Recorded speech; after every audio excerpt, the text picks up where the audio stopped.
নমস্কার, শুভ সকাল। মনের জানালার নতুন একটা সকাল, আর এই নতুন একটা সকালে আপনাদের সকলকে স্বাগত জানাই। ভাবুন, কোন একটা দূর পাহাড়ের মধ্যে আপনি বসে আছেন। আবার কখনো আপনি ভাবুন যে একটা প্রত্যন্ত গ্রামে আপনি বেড়াতে গিয়েছেন। সেখানে গিয়ে অপরূপ কিছু দৃশ্য আপনার চোখের সামনে ভেসে এলো। আসলে আমাদের ভাবনায় আমরা কিন্তু রাজা। আমাদের ভাবনার মধ্যে কত কিছু যে কিলবিল করতে থাকে, আমরা নিজেরাই মাঝে মধ্যে হারিয়ে যাই যে এত কিছু ভাবনা আমাদের মনের মধ্যে থাকতে পারে। আসলে গল্পে আমরা সবাই রাজা, আবার এই কঠিন বাস্তবে দাঁড়িয়ে যখন ভাবতে হয় তখন একটু বিষণ্ণ তো লাগেই। কিন্তু আমরা গল্পে বাঁচতে চাই, কবিতায় বাঁচতে চাই। যারা আমরা কবিতা গল্প ভালোবাসি, মোটামুটি প্রত্যেকেই আমরা কিন্তু একটুখানি ভাবনার জগতে বাস করি। আর এই ভাবনা আর এই যে বাস্তব, সেটা যখন একটা সুতোয় বাঁধা হয়ে যায়, তখন কিন্তু একটা ভালো কাব্য বা ভালো গল্প আপনাদের সকলকে আমরা উপহার দিতেই পারি। এতগুলো কথা কেন বলছি, তাই তো? হ্যাঁ, আপনাদের সেই ভাবনার আরেকটু গভীরে নিয়ে যাই। আজকে সকালে আমরা যাকে স্টুডিওতে পেয়েছি তার সঙ্গে আপনাদের সকলের আলাপ করিয়ে দিই। আমাদের সঙ্গে আছেন নির্মল দা, নির্মল জানা। নমস্কার দাদা। নমস্কার। কবিতা লেখা, গল্প লেখা, কত কিছু। তারপর আমাদের প্রত্যেকের একটা পেশাদারি জীবন তো থাকেই। আর সব থেকে বড় ক্ষেত্র আমার মনে হয় সংসার সমরাঙ্গন, তাই তো? সবকিছু নিয়ে তারপর আমাদের সকলের জন্য ভাবনা। আমরা যারা পাঠক, পড়তে ভালোবাসি, শুনতে ভালোবাসি, আমরা তো সবসময় শিল্পের যে একটা রস থাকে, সেই রসনায় তৃপ্ত হতে চাই, তাই তো? অবশ্যই। তো আজকে কি কি আছে, মানে ভান্ডার থেকে নিশ্চয়ই অনেক কিছু বেরোবে, আর ঝুলি থেকে যা কিছু পাবো আমি নিশ্চিত অন্তত আপনাদের সবার জন্য আর আমার জন্য সেটা তো একটু স্পেশাল হতেই চলেছে। প্রথম কি শুনছি? দেখুন, আমি একজন গল্প লেখক, কিন্তু বহু প্রতিকূলতার সাথে লড়াই করে বাঁচতে হয়। সংসার জীবনে যেমন বিভিন্ন রকম প্রতিকূলতা থাকে, লেখকদের জীবনেও কিন্তু সেই প্রতিকূলতা থাকে। প্রত্যেকটা মানুষের জীবনে মনে হয় সেটা হয়। তো আমি প্রতিকূলতার মাঝে লড়াই করতে করতে সমুদ্রের জলে ভাসতে ভাসতে যখন যা কুড়িয়ে পাই সেটাকে নিয়ে এসে আমার বইয়ের পাতায় লিখে রাখি। এই যে ভাবনাটা এক্ষুনি আপনি বললেন যে সমুদ্রের জলে ভাসতে ভাসতে, আচ্ছা ভাষাটা কি সত্যি খুব, যেটা বললেন যে প্রতিকূল, কখনো কখনো মনে হয় না যে এই ভাষাটার মধ্যে একটা অদ্ভুত নেশা আছে, অদ্ভুত বাসনা আছে? হ্যাঁ, কারণ সেই বাসনার খোঁজেই কিন্তু আমরা অনেক কিছু খুঁজে পাই, আর সেটাই একটা কাব্য হয়ে দাঁড়ায়, সেটাই একটা গল্প হয়ে দাঁড়ায়, সেটাই একটা বাস্তবের প্রতীকী হয়ে দাঁড়ায়। হয়তো হয়তো কি শুনছি প্রথম বলতে, দেখুন, এই লেখক হওয়ার মূলে আমি কেন লেখক হলাম সেই কথাটা আগে বলি। একদম একদম। লেখাপড়া শিখি অনেক কষ্ট করে। আমি প্রত্যন্ত গ্রামে থাকি এখনো, যে জায়গায় 5 কিলোমিটারের মধ্যে এখনো পর্যন্ত কোনো কমিউনিকেশন নেই। যোগাযোগ ব্যবস্থা, যাতায়াতের ওই অটো টোটো মোটরসাইকেলেতেই অভ্যস্ত। সেই জায়গা থেকে আমাকে পড়াশোনা করতে হয়েছে। আমি যখন বর্ধমান বিশ্ববিদ্যালয়ে পড়তাম, আমি একটু প্রকৃতি প্রেমিক ছিলাম। তা বর্ধমান বিশ্ববিদ্যালয়ের মোটা মোটা গাছের তলায় বসে বসে আমি শুধু ভাবতাম কি লিখব। ওই সময় গল্প লিখলাম অমাবস্যার চাঁদ। গল্প বইয়ের নাম হচ্ছে অমাবস্যার চাঁদ। তারপরে লিখলাম প্রেম অপ্রেম, ওখান থেকে পাস করলাম, বেরিয়ে এলাম। তারপরেতে অন্যান্য পেশার সঙ্গে আমার একটা রেশন দোকান আছে, কর্মচারীদের চালানো হয়, কিন্তু তাদের জীবন যন্ত্রণাটা আমি বুঝতে পারি। তাই বিভিন্ন জিনিস আমার খাতা ডায়েরিতে লিখে রাখতাম। তো ডক্টর কাজল কান্তি দাস, উদয়নারায়ণপুর হসপিটালের একজন শিশু বিশেষজ্ঞ, আমার বাড়িতে প্রায়ই আসতেন।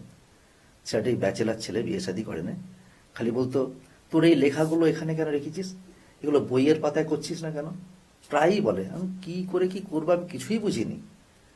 ওর খালি একটাই, না এটা করতেই হবে। একদিন এক মাস্টারমশাই একটা ছোট্ট পত্রিকার লেখা পেয়ে আমাকে ফোন করলেন, বলুন না আমি বিনগ্রাম হাই স্কুলের হেডমাস্টার মশাই বলছি। আমি হ্যাঁ বিষয় তা আপনি একটা পত্রিকায় একটা গল্প লিখেছেন দেখলাম, দুর্দান্ত গল্প, এত সুন্দর গয়না দিয়ে সাজিয়েছেন। তো ওটাকে গয়না দিয়ে। হ্যাঁ হ্যাঁ, ভাষাগুলোকে বললো যে গয়না দিয়ে সাজিয়েছেন, এটা বড় পত্রিকায় দিচ্ছেন না কেন? এই করতে করতে তারপরে আমি রেশন ডিলার থাকার জন্যে সর্বভারতীয় সাধারণ সম্পাদক রেশন ডিলারদের বিশ্বম্বর বসুর কাছাকাছি পৌঁছাতে পারলাম। উনি আমাকে মানে খুব বেশি উৎসাহ দিতে লাগলেন যে নির্মলদা, এই বইগুলোকে আপনি, এই লেখাগুলোকে আপনি বই আকারে প্রকাশ করুন, বই আকারে প্রকাশ করুন। এই করতে করতে করতে করতে আমি লেখকদের, এই ডিলারদের জন্য একটা বই লিখলাম। বর্তমান দিনে ডিলাররা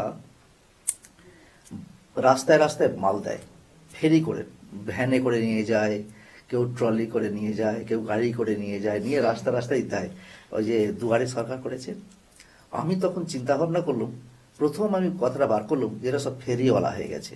তো ফেরিওয়ালা নিয়ে একটা কবিতা পাঠ করলাম।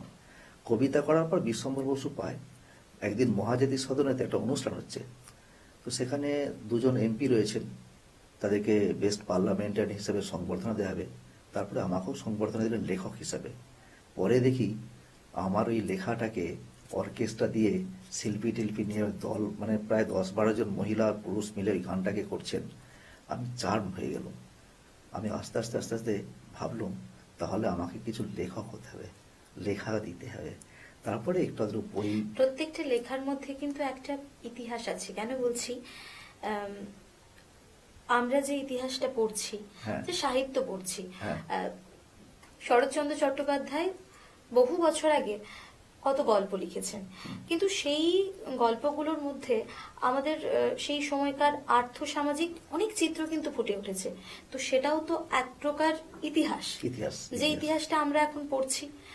আর এখন যেগুলো চলছে সমসাময়িক বিষয়গুলো এখনকার লেখকদের বইগুলোতে আমরা পাচ্ছি, সেটা আবার আমাদের পরবর্তী প্রজন্ম বা তার পরবর্তী প্রজন্ম কিন্তু বই আকারে সেটা পড়ছে। একটা একটা ইতিহাস কিন্তু আমরা বহন করছি, ধারাবাহিকতাটাকে আমরা এগিয়ে নিয়ে যাচ্ছি। তো আমি তারপরে ফেরিওয়ালার বইটা লিখতেই রেশন ডিলাররা ব্যাপক হারে বইটা কিনতে আরম্ভ করলো। তো ক্রমশ রোজই পাবলিশার্স করতে, দাদা আজকে 5,000 বই ছাপলাম, আজকে 2,000 ছাপলাম, প্রচুর বইটা বিক্রি হয়। হওয়ার পর থেকে বিভিন্ন জায়গায় প্রচার পরিচিতি পেয়ে গেলাম।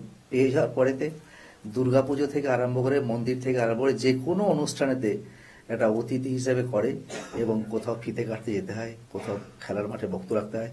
তো আমি তখন ভাবলাম যে তাহলে তো লেখক হতে হবে। যার জন্যে চেষ্টা করতে করতে করতে কঠোর পরিশ্রম করতে করতে আমি ভাবলাম যে এইভাবে মানুষের বেঁচে থাকা যায় না। মানুষ শুধু টাকার পিছনে দৌড়াচ্ছে, টাকার পিছনে দৌড়াচ্ছে, কিন্তু সত্যি কি টাকার প্রয়োজন আছে? এইটা আমার মাথায় কিন্তু খুব দারুণ কাজ করে। তখন তারপরে আমি ভাবলাম যে না, শান্তির খোঁজে বলে একটা বই বার করলাম, শান্তির খোঁজে। এই বইটা কেন দেখবেন, যে সমস্ত সাধুরা আছে তাদের তো কিছুই নেই, অনেক কিছু আছে। একটা বোধ আমাদের দিয়ে গেছেন তারা, চেতনা, বোধ, বিবেক। আমার কোথাও গিয়ে না এখন ভীষণ রকম মনে হয় যে পৃথিবীতে প্রচন্ড খারাপ ভরে গেছে, কিন্তু সেই সমস্ত সাধু মানুষ, যারা সত্যিকারের সাধু মানুষ, তাদের কোথাও না একটা সাধনার ফল আমাদের জীবনেও না কাজ করছে। একটা পজিটিভ ভাইবস তো দিচ্ছে। যেমন দেখবেন যারা প্রচুর ধনী লোক, তা তাদের কাছে আমাদের যখন দুঃখ, কষ্ট, যন্ত্রণা হয়, আমরা কি কোনোদিন সেই ধনী লোকের বাড়িতে যাই আমাকে একটু আশীর্বাদ দিন? কিন্তু আমরা যাই কোথায়? যখন কষ্ট হয়, মানসিক যন্ত্রণা হয়, বিভিন্নভাবে অবসাদ আসে, তখন আমরা কেউ মন্দিরে যাই, কেউ মসজিদে যাই, কেউ গির্জে যাই, কেউ সাধুদের কাছে যাই, কেউ ব্রহ্মচারীর কাছে যাই, কেউ দেখবেন উলঙ্গ সাধুদের কাছে যাই, যে বাবা আমাকে একটু আশীর্বাদ করুন, হ্যাঁ একটু আশীর্বাদ করুন যাতে আমার বাড়িতে শান্তি থাকে। কিন্তু কোনোদিন দেখেছেন যে কোনো ধনী লোকের বাড়িতে গিয়ে কেউ আশীর্বাদ চেয়েছে, শান্তি চেয়েছে? প্রসারিত চেতনার আলোয় আমরা আলোকিত হতে চাই। তাহলে আমাদের সাধু, ত্যাগী মানুষ, তাদের দেখে আমাদের শিক্ষা নেওয়া উচিত। টাকাই সব নয়, কারণ সাধনাই আসল। আপনি যাই কিছু করুন, সেখানে চাই সাধনা।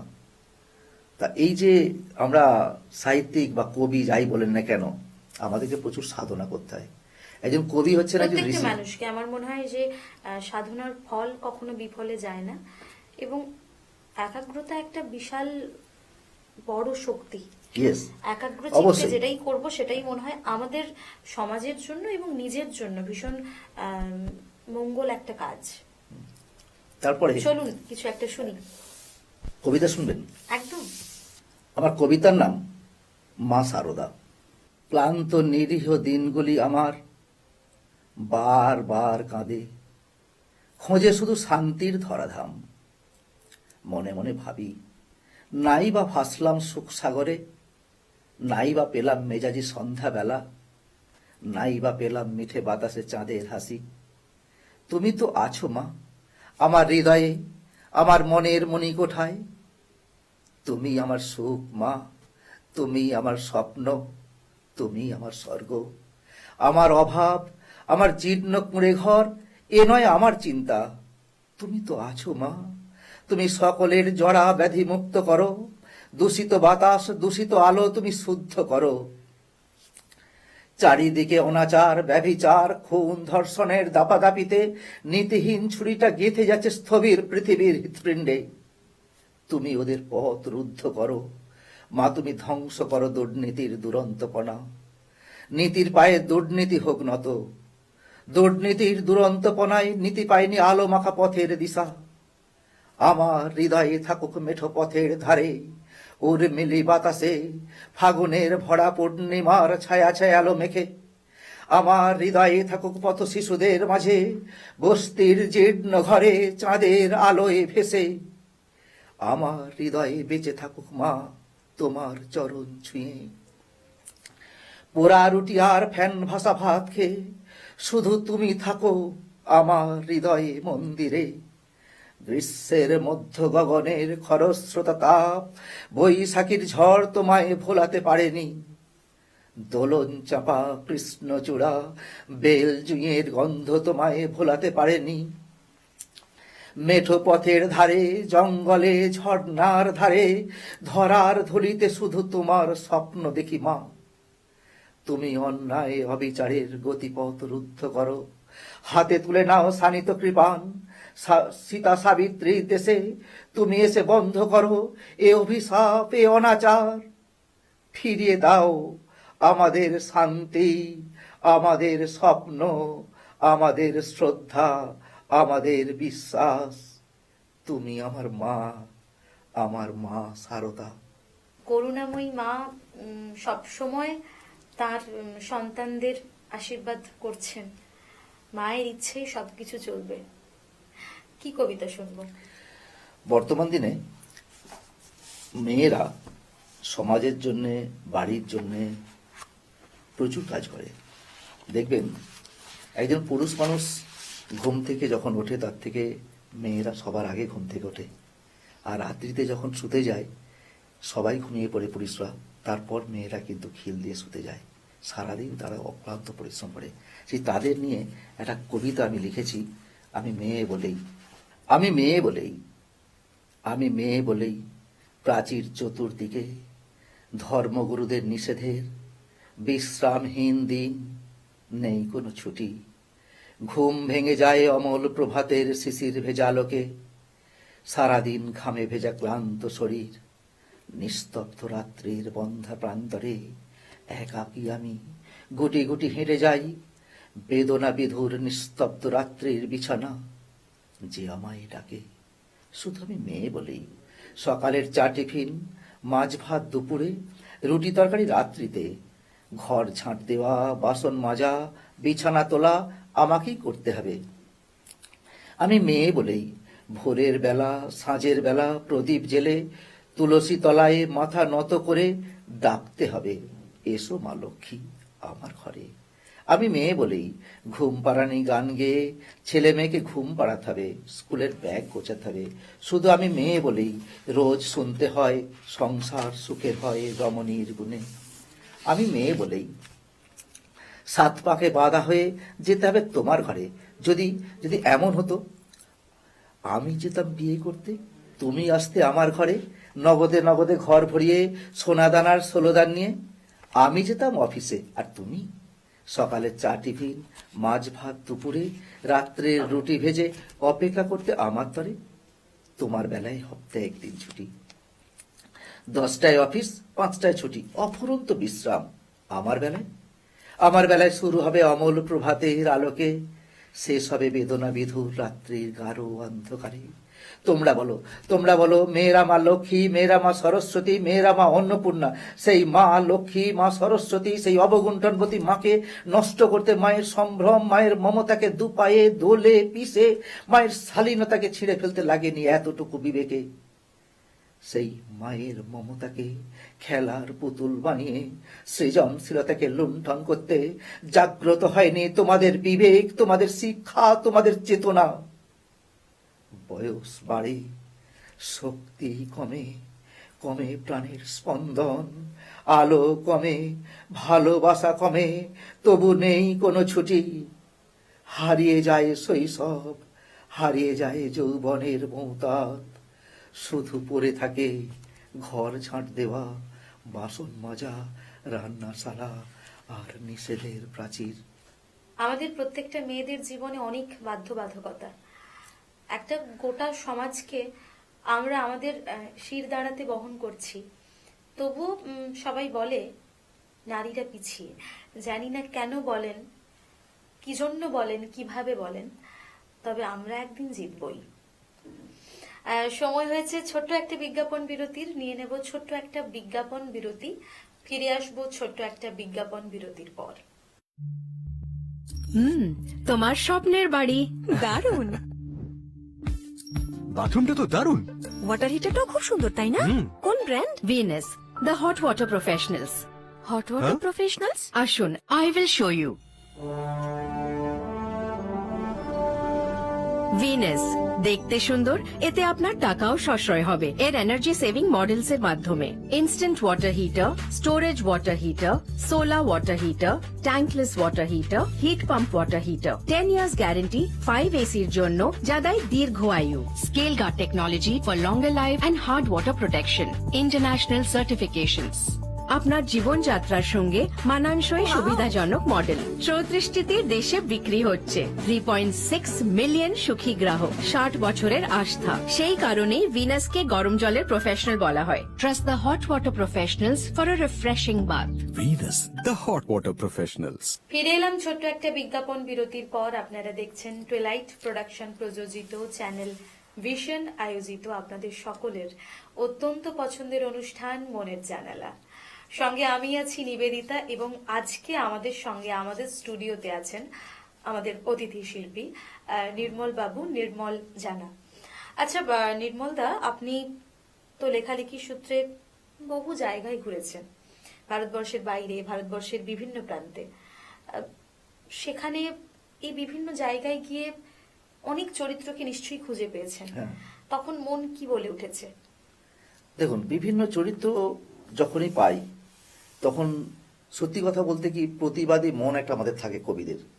সাহিত্যিক ইচ্ছা করলেই কিন্তু তার কলমটা কিন্তু অন্যায়ের পক্ষে লেখেনি, কিন্তু অন্যায়ের বিপক্ষে। যখন যেখানে পাই সেইগুলোকে কবিতার আকারে তুলে নিয়ে আসি। তো সেই ধরনের দুটো কবিতা শুনে নিই, পরপর দুটো কবিতা শুনিয়ে দিন। ঠিক আছে। আমি একটা জীবন্ত ঘটনাকে নিয়ে লেখা, আমার দেখা ঘটনাটাকে, একজন দুই প্রেমিক প্রেমিকার, সেই তাদের কবিতাটাকে বলি। একদম একদম। কবিতার নাম শুভ চেতনা। তুমি ফিরে এসেছো অবনী, আমায় মনে পড়েছে এতদিন পরে। আমার তো সব স্বপ্নগুলো বার্ধক্যের বারাণসীতে আশ্রয় নিয়েছে অবনী। বড় সাধ ছিল, বড় স্বপ্ন ছিল, তোমার কোলে মাথা রেখে গঙ্গা তীরে জ্যোৎস্না মাখানো বিলাসী সন্ধ্যা ভেলা উপভোগ করব সুরের মূর্ছনায়। সে আর হলো না। আজ আমি পশ্চিমের ঢলে যাওয়া সূর্য, অস্তাচলের চাঁদ, নিভন্ত প্রদীপ, সর্বাঙ্গে চলছে বার্ধক্যের উদযাপন। সেই এলে বড় দেরি হলো অবনী, গঙ্গা তীরে দাঁড়িয়ে ডাকছে আমায় আমার মরণ। মনে পড়ে অবনী সেদিনের সেই স্মৃতি, গঙ্গা তীরে জ্যোৎস্না মাখানো মেজাজি সন্ধ্যাবেলায় দিয়েছিলে তুমি তোমার আদরের স্পর্শ, আমার ঠোঁটে ঠোঁট রেখে হৃদয়ে ঝড়ে তুফান তুলেছিলে। আমি আজও ভুলিনি সেদিন সন্ধ্যাকে চুমুকে, গঙ্গাকে সাক্ষী রেখে, মায়াবী আলোর স্পর্শে আচ্ছন্নের মতো ফিরে এসেছিলাম বাড়ি, নিজের বাড়ি। সেদিন এই হৃদয়ে ছিল আগ্রার সম্রাট শাহজাহানের মমতাজ, ভরা বসন্তের পূর্ণিমা, উর্মিলি বাতাসে ছিল শুভ চেতনা। এসেছো আজ ভিখারিনী দাঁড়ি কাঙালের বেশে, আজ এই হৃদয়ের অচেতন মনে কি আছে দেবার? আজ এই হৃদয়ে খুন ধরে গেছে, বাসা বেঁধেছে হাজার ব্যাধি। কেন এলে এই অবেলায় প্রিয়তম? কত স্বাদ ছিল, কত স্বপ্ন ছিল, ভাসব ইছামতির নৌকায়, দেখব নায়াগ্রা জলপ্রপাতের উচ্ছ্বাস, মানত করব গাজী পীরের দরগায়, দেখব তিলোত্তমা কলকাতা, দেখব হিরণ্যপ্রভ মহতী রাত্রি। সে আর হলো না, বড় দেরি করেছ অবনী, বড় দেরি করেছ। তুমি ফিরে যাও অবনী, তুমি ফিরে যাও, তুমি বাড়ি যাও অবনী, তুমি বাড়ি যাও। আমাদের জীবনের যে স্রোত আমাদের কোথায় না কোথায় নিয়ে যায়। আমরা কি কেউ ভাবি যে আমাদের জীবন আমাদের কোথায় নিয়ে যাবে? একরকম করে চিন্তা করি, কিন্তু সেই চিন্তা সব সময় পূরণ হয় না। ওই জন্যই তো লেখকরা আছে। তাই তো। লেখকদের কাজ হচ্ছে সমাজকে এগিয়ে নিয়ে যেতে হবে, সমাজের ভুল ত্রুটিগুলোকে শোধন করে সমাজ যাতে এগিয়ে যায়, এতগুলো মানুষের যাতে মনের জায়গায় বিকাশ হয়, গিয়েছে। যাতে মানুষের মনের বিকাশ হয়, দেহের গঠন হয়, তাদের দুর্বলতাগুলো তুলে ধরাই হচ্ছে সাহিত্যিকের কাজ, একদম আমাদের কাজ। যেটা বলছিলাম যে এতগুলো জায়গায় গিয়েছেন, বাংলাদেশ, ভুটান, দেশের দেশের তো বিভিন্ন জায়গায় বটে, এবং ভারতবর্ষের বাইরেও।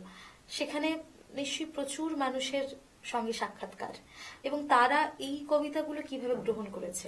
দেখুন, সবচেয়ে বড় যে বিভিন্ন জায়গায় ঘুরতে ঘুরতে একটা জায়গায় আমার সবচেয়ে বেশি মনটাকে আটকে দিয়েছে, যেটা হচ্ছে বর্তমান দিনে শ্রদ্ধা ভক্তি একদম কমে যাচ্ছে, বাবা মায়ের প্রতি শ্রদ্ধা ভক্তি চলে যাচ্ছে, শিক্ষক শিক্ষিকাদের প্রতি শ্রদ্ধা ভক্তি চলে যাচ্ছে, আর মানুষ এখন ফোনে মেতে উঠেছে। এই জায়গাগুলো কিন্তু আমাদেরকে এগিয়ে আসতে হবে, মানুষকে বোঝাতে হবে আরো বই পড়ো, আরো বই পড়ো, এবং বই পড়তে হবে, মোবাইল থেকে দূরে থাকতে হবে, নচেত আগামী ভবিষ্যৎ কিন্তু নষ্ট হয়ে যাবে। এটা কিন্তু চেতনাটা কিন্তু আমাদেরকেই প্রকাশ করতে হবে, বোঝাতে হবে মানুষকে।